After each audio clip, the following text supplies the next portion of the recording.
एक बार फिर आप सभी का स्वागत है सेंट्रल एकेडमी की ऑनलाइन क्लासेस में। आज हम जल संसाधन के बारे में अध्ययन करेंगे। जल संसाधन भूगोल का एक चैप्टर है जो बीएससीआर यानी परीक्षा बोर्ड की एग्जाम में 2 नंबर के क्वेश्चन इस टॉपिक या पार्ट से पुटअप किए जाते हैं। सबसे पहले हम देखेंगे कि जल एक संसाधन होता है। जल को एक संसाधन क्यों माना गया है? क्योंकि दुनिया में वायु के बाद में सबसे महत्वपूर्ण संसाधन जल को ही माना गया है, जिसके अभाव में मानव, पेड़ पौधे, पशु पक्षी, कोई भी सजीव के जीवन की कल्पना नहीं की जा सकती है। जल एक महत्वपूर्ण संसाधन है। लेकिन संसाधन क्या है? वे वस्तुएं जो हमारे दैनिक जीवन में इस्तेमाल की जाती है, या यूं कहें कि ऐसी वस्तुएं जिनका हम दैनिक जीवन में उपयोग करते हैं। वस्तुओं का इस्तेमाल करने से हमें लाभ प्राप्त होता है तथा हमारा विकास होता है। ऐसी तमाम वस्तुएं, समस्त वस्तुएं हमारे लिए संसाधन, रिसोर्स कहलाती हैं। इस दुनिया में संसाधन 2 प्रकार के होते हैं। एक वे संसाधन जिनका निर्माण प्रकृति करती है, लेकिन उनको मूर्त रूप मनुष्य देता है। दूसरे वे संसाधन जिनकी उत्पत्ति, जिनका उद्भव, जिनका संचालन, जिन पर नियंत्रण या जिनकी विनाश तक की या अंत तक की प्रक्रिया के लिए मनुष्य जिम्मेदार होता है, वे मानवीय संसाधन कहलाते हैं, ह्यूमन रिसोर्स कहलाते हैं। तो प्राकृतिक संसाधन, जैसे मान लीजिए एक पर्वत है, एक पहाड़ होता है, वो प्राकृतिक संसाधन होता है क्योंकि उसकी उत्पत्ति प्रकृति करती है। मृदा, भूमि, मिट्टी प्राकृतिक संसाधन में आती है। वायु प्राकृतिक संसाधन है। जल प्राकृतिक संसाधन माना गया है क्योंकि इनकी उत्पत्ति, इनके संचालन, इनके उद्भव में, इनके नियंत्रण में मनुष्य का कोई योगदान नहीं होता। वर्षा, जो बरसात होती है, प्राकृतिक संसाधन होता है। मनुष्य वर्षा को ना उत्पन्न कर सकता है, ना मनुष्य वर्षा को रोक सकता है, ना मनुष्य वर्षा का नियंत्रण कर सकता है। ये प्राकृतिक चीजें होती हैं जिनकी उत्पत्ति या उनके उद्भव से लेकर उनके संचालन, उनके नियंत्रण या उनकी अंत तक की प्रक्रिया के लिए अगर प्रकृति जिम्मेदार होती है तो वो प्राकृतिक संसाधन होते हैं। और मानवीय संसाधन कि वे संसाधन जिनकी उत्पत्ति से लेकर उनके संचालन, उनके नियंत्रण या उनकी विनाश तक या अंत तक की प्रक्रिया के लिए अगर मनुष्य जिम्मेदार होता है तो वो मानवीय संसाधन कहलाते हैं, ह्यूमन सोर्स कहलाते हैं। जैसे मान लीजिए कि बाहर का तापमान 50 डिग्री सेंटीग्रेड चल रहा है।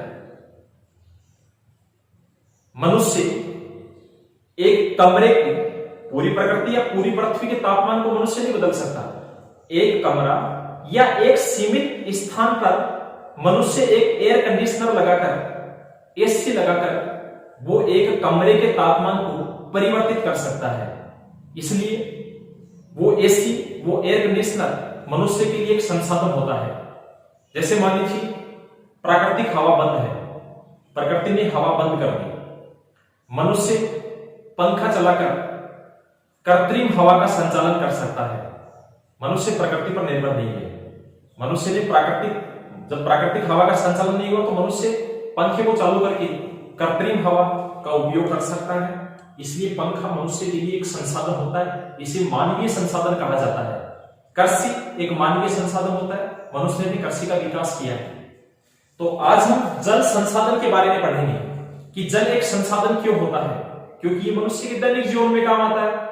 और कोई भी ऐसी वस्तु जो दैनिक जीवन में काम आती है हमारे लिए संसाधन है। बस हमारे लिए संसाधन, क्योंकि हम एक स्थान से दूसरे स्थान तक यात्रा करते हैं। यात्री या सामान को एक स्थान से दूसरे स्थान तक पहुंचाया जा सकता है, तो इसलिए बस कोई भी परिवहन का साधन हमारे लिए संसाधन कहलाएगा। संचार के साधन, कम्युनिकेशन संसाधन है, क्योंकि उसके द्वारा हम अपने शब्द, संदेश, आचार विचार, जो भी हमारे संदेश होते हैं उनको एक स्थान से दूसरे स्थान पर हम उनका संप्रेषण कर सकते हैं। तो ये मानवीय संसाधन है, क्योंकि इनकी उत्पत्ति मनुष्य करता है। हम प्राकृतिक संसाधन की बात करें, जल एक संसाधन है, क्योंकि जल डोमेस्टिक कार्य से लेकर घरेलू कार्यों से लेकर इंडस्ट्रीज, औद्योगिक जितने भी कार्य होते हैं सभी कार्यों के लिए प्रयुक्त किया जाता है। जल के द्वारा हम कृषि कार्य संपूर्ण करते हैं, हमारे लिए खाद्यान्न उत्पन्न होता है, हमारे जो भी अनेक दैनिक जीवन की जो क्रियाएं होती हैं, दैनिक जीवन में हम जिन जिन वस्तुओं का इस्तेमाल करते हैं उनमें जल की एक बहुत बड़ी भूमिका होती है। और इन सबसे बढ़कर मनुष्य का जीवन जो बचा हुआ है या मनुष्य के जीवन के संचालन में जल की एक अहम भूमिका मानी जाती है। लेकिन अगर हम वर्तमान परिप्रेक्ष्य की बात करें, हम अगर टॉपिक पर आए, तो वर्तमान समय में हम ये देख रहे हैं 21वीं सदी का एक बहुत चिंतित ये मुद्दा भी है कि वर्तमान समय के अंदर जल की मांग जिस गति के साथ में बढ़ी है उस हिसाब से पूर्ति करना संभव नहीं है। और इसकी सबसे बड़ी वजह है कि हमने प्राकृतिक जो भी धरातलीय जल जो हमें बरसात के द्वारा प्राप्त होता है उस जल को हमने एकत्रित करने का प्रयास नहीं किया। हम वर्तमान समय में भूमिगत जल पर निर्भर हो गए। भूमिगत जल का मतलब होता है जो जल भूमि के अंदर से प्राप्त किया जाता है। जल प्राप्त करने के हमारे पास में दो स्रोत हैं, एक भूमिगत जल जो कुएं, नलकूप या हैंडपंप के द्वारा प्राप्त किया जाता है, दूसरा धरातलीय जल जो किसी नदी, तालाब, झील, तलैया, जो भी जल के धरातल पर स्रोत होते हैं जिनसे हम आसानी से जल प्राप्त कर सकते हैं। भूमिगत जल को प्राप्त करने के लिए हमें विद्युत पंप की आवश्यकता होती है, इलेक्ट्रिक जो चीजें होती है उनकी आवश्यकता होती है। यह एक बहुत बड़ा प्रयास करना पड़ता है, तब जाके हम उस जल को प्राप्त कर सकते हैं। लेकिन वर्तमान समय में जो भी विद्युत यंत्रों की स्थापना या वैज्ञानिक जो आविष्कार इससे कदर बढ़ चुके हैं कि आज हम भूमिगत जल पर निर्भर हो गए। भूमिगत जल जो सीमित मात्रा में है उसका तेजी के साथ में हमने दोहन किया। हम शेखावाटी से बिलोंग करते हैं, हम शेखावाटी की बात कर रहे हैं। शेखावाटी वो क्षेत्र है जहां भूमिगत जल का जो स्तर है बहुत तेजी के साथ में गिरता जा रहा है। बहुत क्षेत्र ऐसे जिनको डार्क जोन घोषित कर दिया। अधिकांश हमारे जो इलाके डेजर्ट जोन में आ गए हैं, रेगिस्तानी इलाके में शामिल कर दिए गए हैं। यहाँ निकट भविष्य में जल एक विकट समस्या खड़ी हो जाएगी। हमारे पास में जल की पहुंच या हमारी पहुंच, हमारी जो अप्रोच है वो जल तक नहीं हो पाएगी। इसलिए हमें जल का प्रबंधन करना चाहिए। तो जल प्रबंधन क्या कहलाता है?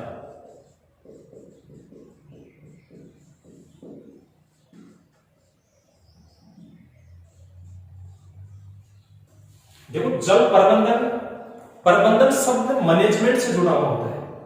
और मैनेजमेंट का मतलब होता है कि किसी भी चीज को एक नियमित या उसको सुव्यवस्थित ढंग से संचालित करना, ये प्रबंधन कहलाता है। उसको मैनेज करना, किस तरीके से हम उसको सुनियोजित तरीके से काम में लें, एक उचित रीति नीति के साथ में काम में लें, ताकि किसी भी चीज का व्यर्थ या कोई भी वस्तु व्यर्थ में ना जाए। उसका एक एक अंश, उसका एक एक हिस्सा हमारे जीवन में काम आए, उसका पूर्ण उपयोग करना, ये प्रबंधन कहलाता है। सुव्यवस्थित या नियोजित जो तरीका होता है वो प्रबंधन की श्रेणी में आता है। तो जल का प्रबंधन क्यों आवश्यकता है? क्योंकि हमारा देश एक जनसंख्या बहुल्य देश है।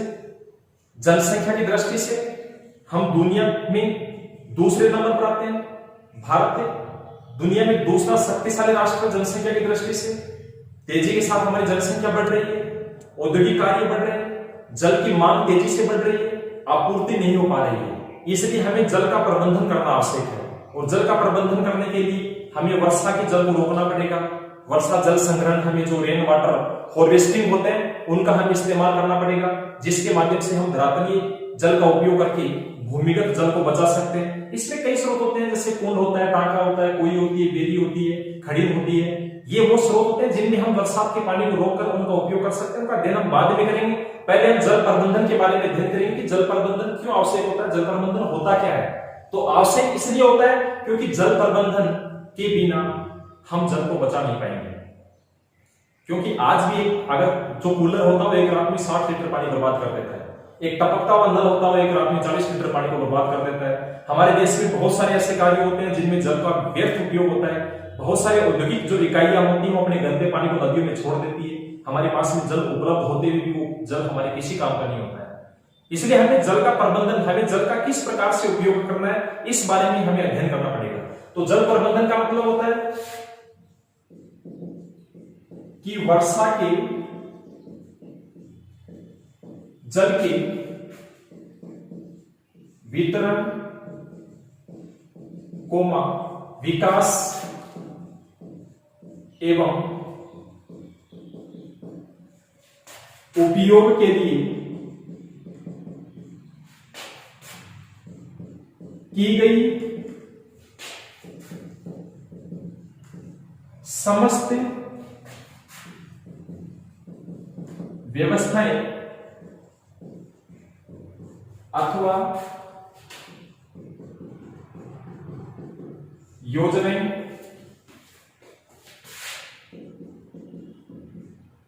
जल प्रबंधन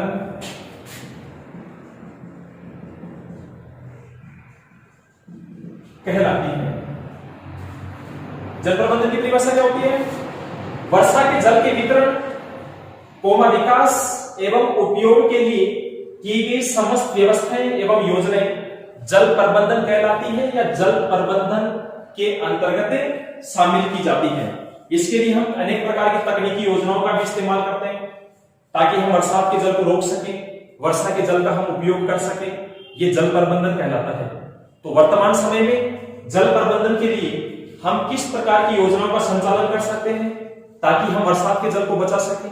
प्रबंधन करने के लिए हमें तकनीकी योजनाओं की आवश्यकता होती है और इसके लिए भारत सरकार और राज्य सरकारें अपने अपने क्षेत्र में अनेक प्रकार की बहुउद्देशीय परियोजनाओं का संचालन करती है। देखो, परियोजना, जल परियोजना की बात करें कि हम जल संसाधन के बारे में अध्ययन कर रहे हैं।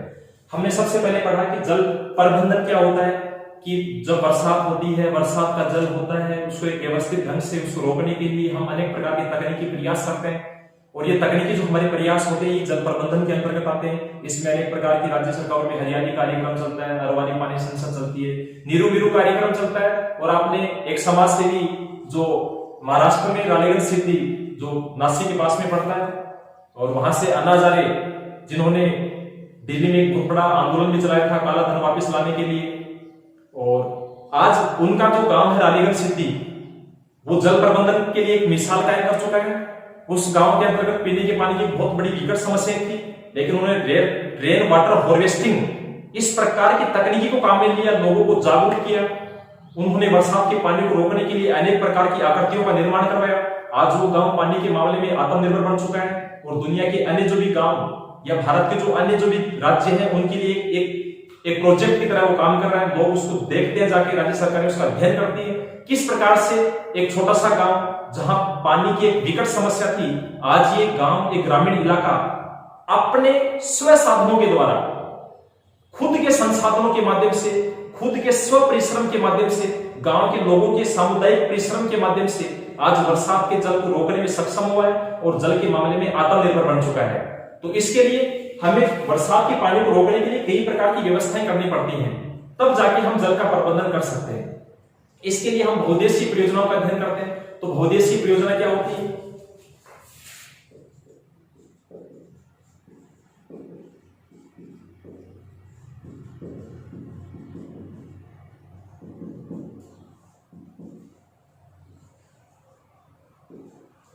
देखो, बहुउद्देशीय परियोजना का मतलब होता है ऐसी कोई भी परियोजना जिसका एक उद्देश्य न होकर अनेक उद्देश्य होते हैं, या जो परियोजना किसी एक उद्देश्य की पूर्ति न करके अनेक उद्देश्यों की पूर्ति करने में सक्षम होती है, उसे बहुउद्देशीय जल परियोजना या बहुउद्देशीय परियोजना कहा जाता है। अब अनेक उद्देश्यों का मतलब क्या होता है? जैसे मान लीजिए कि आप बरसात का पानी है उसको आप रोकना चाहते हो, तभी तो जल प्रबंधन होगा। वर्षा हो रही है, बरसात का पानी बह रहा है, बहता हुआ मिट्टी का कटाव करता हुआ वो किसी नदी में जाके मिल जाता है, नदी लास्ट में जाके समुद्र में गिर जाती है, अपने जल को उड़ेल देती है। तो इसका मतलब हमने जल का प्रबंधन नहीं किया, हमने बरसात के पानी को रोका ही नहीं। वो पानी वापस बहता हुआ और समुद्र में जाके गिर गया, समुद्र से वाष्प बन गया था, संघनन से बरसात हुई थी, बरसात के बाद वापस समुद्र में गिर गया। ये तो एक वाटर हार्वेस्टिंग हो गया। हमारे लिए इस जल का क्या उपयोग हुआ? कोई उपयोग नहीं हुआ, क्योंकि हमने बरसात के पानी को रोका ही नहीं। तो बरसात के पानी का प्रबंधन करने के लिए हमें बहुउद्देशीय परियोजना की आवश्यकता होती है। तो बहुउद्देशीय परियोजना का मतलब होता है कि ऐसी कोई भी परियोजना जिसके निर्माण का एक उद्देश्य नहीं होता बल्कि बहुत सारे उद्देश्य होते हैं। जैसे एक नदी में पानी बह रहा है, नदी के जल को रोकने के लिए आप एक बांध बनाते हो, बांध ही परियोजना कहलाती है। बांध बनाने का आपका एक उद्देश्य भी हो सकता है और अनेक उद्देश्य भी हो सकते हैं। अगर बांध बनाने का एक उद्देश्य है तो वो बहुउद्देशीय परियोजना नहीं होगी। जैसे मान लो कि आप किसी नदी पर बांध बना रहे हो, लेकिन आपका बांध बनाने का एक ही उद्देश्य है कि बाढ़ के प्रभाव को कम करना। अगर आप बाढ़ के प्रभाव को रोकने के लिए किसी नदी पर जगह जगह बांध बना रहे हो तो आपका एक ही मकसद है, आपका एक ही टारगेट है, आपका एक ही लक्ष्य है, आपका एक ही उद्देश्य है कि आप केवल बाढ़ के प्रभाव को कम करना चाहते हैं। बाकी निजी जीवन में उपयोग के लिए आपको कोई आवश्यकता नहीं है पानी की, तो वो बहुउद्देशीय परियोजना नहीं होगी। या मान लीजिए कि आपने बांध बनाने के पीछे आपका ये उद्देश्य है कि हमें पेयजल के लिए जल की आवश्यकता है, पीने के लिए पानी चाहिए। पीने के पानी की समस्या से निजात पाने के लिए अगर आपने किसी नदी पर बांध बनाया है तो वो भी एक उद्देश्य का बांध होगा, वो एक उद्देश्य परियोजना होगी, बहुउद्देशीय परियोजना नहीं हो सकती। बहुउद्देशीय परियोजना का मतलब होता है जब आप किसी नदी पर बांध बना रहे हो तो आपका बांध बनाने का एक उद्देश्य नहीं है बल्कि आप बहुत सारे उद्देश्यों को साथ में लेके चल रहे हो और आप बांध बना रहे हो। जैसे बांध बनाने के पीछे आपका उद्देश्य हो सकता है पेयजल आपूर्ति, हो सकता है कि जिस क्षेत्र से वो नदी फॉलो करती है वहां पर पीने के पानी की विकट समस्या हो सकती है, तो आप नदी पर बांध बनाकर वहां पर पीने के पानी की आपूर्ति कर सकते हो। इसके साथ साथ आप सिंचाई के लिए नहरें या वितरिकाएं निकाल सकते हो, आप वहां पर पर्यटन को बढ़ावा दे सकते हो, आप विद्युत निर्माण कर सकते हो, इसके अलावा आप नमक उत्पादित कर सकते हो, आप मत्स्य पालन कर सकते हो, नौकाएं संचालित कर सकते हो। तो हम कहेंगे कि बांध बनाने का आपका एक उद्देश्य नहीं था बल्कि आप बहुत सारे उद्देश्यों की पूर्ति करने के लिए आपने बांध का निर्माण किया है। तो बहुउद्देशीय परियोजना का मतलब क्या होता है कि ऐसी परियोजना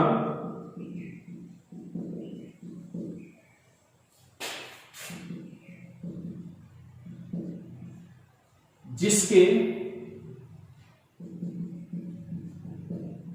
निर्माण का एक उद्देश्य न होकर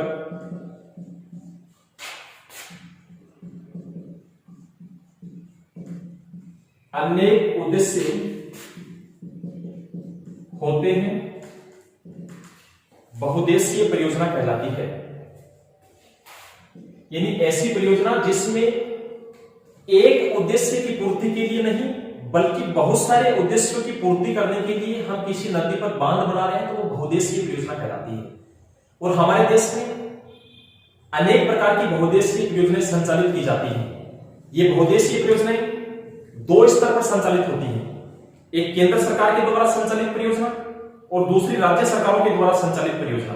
इन दोनों में डिफरेंस क्या होता है? राज्य सरकार के द्वारा संचालित जो भी परियोजनाएं होती हैं उसमें धन का व्यय कौन करती है? राज्य सरकारें करती है अपने राज्य में। कुछ राज्य मिलकर भी अपनी परियोजना बनाते हैं, बहुत राज्य ऐसे होते हैं जो 2 या 3 राज्य मिलकर अपनी एक संयुक्त परियोजना बनाते हैं और फिर उसके जल का उपयोग तीनों मिलकर करते हैं, वो भी बहुउद्देशीय परियोजना है। और ये राज्यों की संयुक्त परियोजना है, इन पर तीनों राज्य या 2 राज्य मिलकर धन खर्च करते हैं। एक होती है केंद्र सरकार के द्वारा संचालित परियोजनाएं जिनमें जो भी बांध बनाया जाता है, जो भी परियोजना निर्मित की जाती है वो राज्यों में की जाती है लेकिन उस पर धन केंद्र सरकार खर्च करती है, उसका प्रोजेक्ट केंद्र सरकार बनाती है, केंद्र सरकार ही उसमें व्यय करती है और राज्यों को उसका लाभ होता है। सबसे पहले हम राज्य सरकारों के द्वारा संचालित परियोजनाओं के बारे में पढ़ेंगे।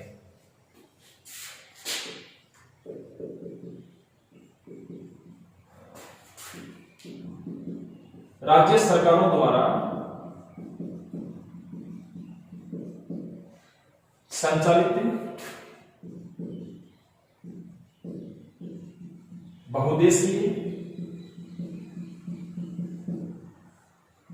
परियोजनाएं, यानी ये परियोजनाएं जिनका संचालन राज्य सरकारों के द्वारा किया जाता है। और इसमें सबसे पहली परियोजना आती है चंबल परियोजना। ये परियोजना राजस्थान तथा मध्य प्रदेश की संयुक्त परियोजना है, यानी दो राज्यों ने मिलकर इस परियोजना का संचालन किया है। कौन सी परियोजना का? चंबल परियोजना का। इस परियोजना में दो राज्यों की हिस्सेदारी है, पहला राजस्थान और दूसरा मध्य प्रदेश।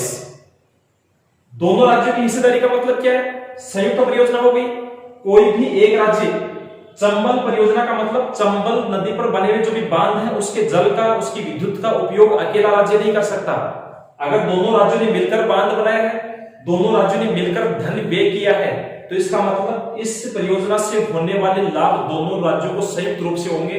हिस्सेदारी अलग अलग हो सकती है, मैं नहीं कह सकता, किसी का अंश ज्यादा हो सकता है, किसी का अंश कम हो सकता है। जैसे मान लीजिए कि राजस्थान का अंश 60% हो सकता है, मध्य प्रदेश का अंश 40% हो सकता है, यानी इसके जल का 60% उपयोग राजस्थान करेगा और 40% उपयोग मध्य प्रदेश करेगा। इससे उत्पन्न होने वाली विद्युत का 60% हिस्सा राजस्थान को मिलेगा, 40% हिस्सा मध्य प्रदेश को मिलेगा। ये एक अलग बात है। बाकी उपयोग दोनों राज्य मिलकर करेंगे। क्यों? क्योंकि दोनों राज्यों की संयुक्त परियोजना है। दूसरी परियोजना